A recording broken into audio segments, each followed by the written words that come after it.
Certaines odeurs caractéristiques nous renvoient instantanément dans notre passé. Pour moi, la meilleure machine à remonter le temps, c'est le baume du tigre. Dès que je l'ouvre, je retrouve instantanément l'atmosphère de mon enfance, celle en particulier de la chambre de mon père. Il n'était pas très branché santé naturelle, mais il avait ses incontournables, et parmi eux, ce baume aux multiples vertus dont il ne se séparait jamais.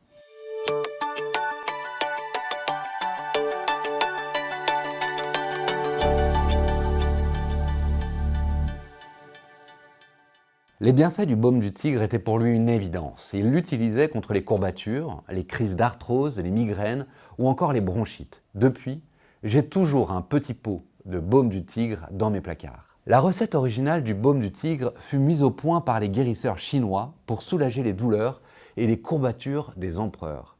Elle fut reprise et améliorée par un herboriste nommé Hao Chuqin qui ouvrit une officine en Birmanie à la fin du 19e siècle. À sa mort, en 1908, ses deux fils héritèrent de son entreprise. L'un d'entre eux, particulièrement doué pour le commerce, eut l'idée de renommer le fameux onguent mis au point par son père en baume du tigre. La recette, longtemps restée secrète, est maintenant bien connue. Elle contient de l'huile essentielle de camphre, des cristaux de menthol, de l'huile essentielle de cajeput, l'huile essentielle de menthe, l'huile essentielle de clou de girofle, l'huile essentielle de cannelle de Chine pour le baume rouge, d'eucalyptus pour le baume blanc, paraffine pour fixer l'onguent.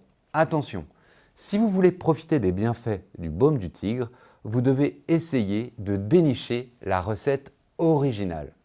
En effet, malheureusement, la quasi-totalité des baumes du tigre commercialisés en France ne sont que de pâles copies de la recette ancestrale.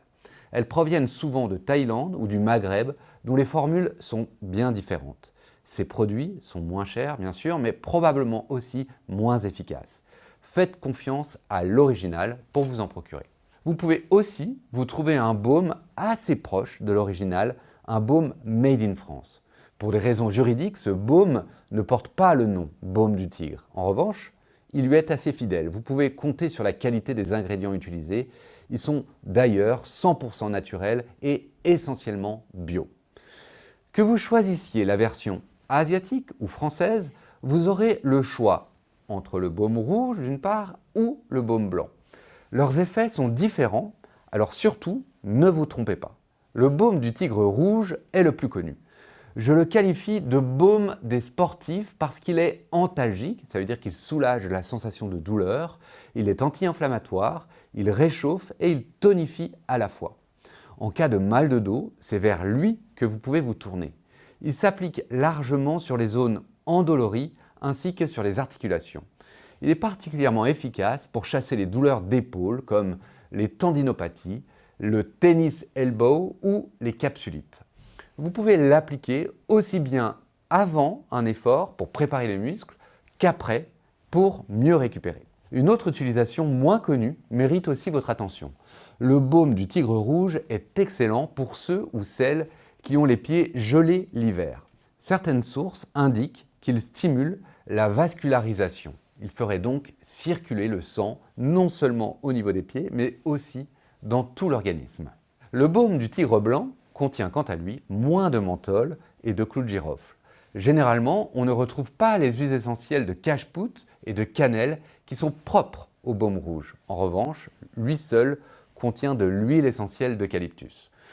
Pour cette raison, il sera plutôt utilisé pour les congestions nasales, les sinusites, les rhinites, les torticolis, les maux de tête, la toux, les rhumes, ainsi que pour soulager les piqûres d'insectes. Il peut être appliqué sur les tempes en cas de maux de tête, sur la nuque contre les tensions, sous le nez pour vous décongestionner, ou bien sur la poitrine ou le dos en cas de toux. Les deux baumes sont aussi de bons répulsifs à insectes. Laissez une boîte de baume du tigre ouverte dans la pièce ou bien dans le placard que vous voulez préserver des moustiques ou bien des mites. Ils agiront aussi contre les termites. Mettez pour cela un peu de baume dans tous les trous de termites des meubles touchés. Pour votre information, il existe aussi un baume vert, mais il ne fait pas vraiment partie des baumes du tigre traditionnels qui sont exclusivement le blanc et puis le rouge. Il est souvent utilisé pour réduire la cellulite et la peau d'orange. Alors, comment bien s'en servir? L'efficacité du baume dépend autant de la qualité du produit que de la façon dont vous allez l'appliquer. Ne cherchez pas à masser et à faire pénétrer à tout prix le baume. La bonne méthode consiste plutôt à frictionner et à chauffer le baume. Alors voici comment procéder. Vous allez chauffer vos mains en les frottant énergiquement l'une contre l'autre.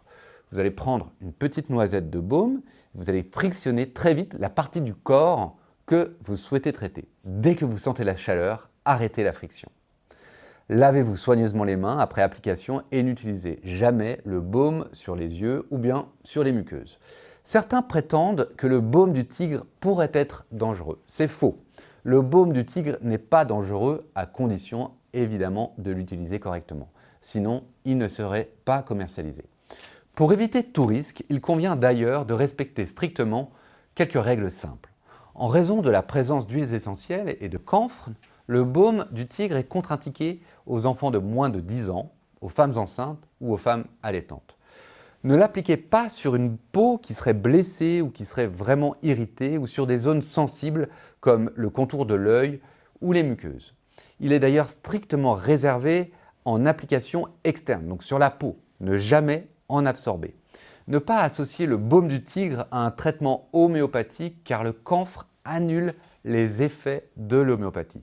Vous ne devez pas non plus l'associer à une bouillotte ou à un coussin chauffant. Il n'est pas recommandé aux épileptiques et puis si vous suivez des traitements, eh bien, je vous recommande comme toujours de demander conseil à votre médecin avant toute utilisation. Voilà, c'est tout pour aujourd'hui. Si cette vidéo vous a appris quelque chose, n'hésitez surtout pas à lui mettre un petit pouce, à vous abonner et puis surtout dites-moi en commentaire ce que vous en pensez. À très vite.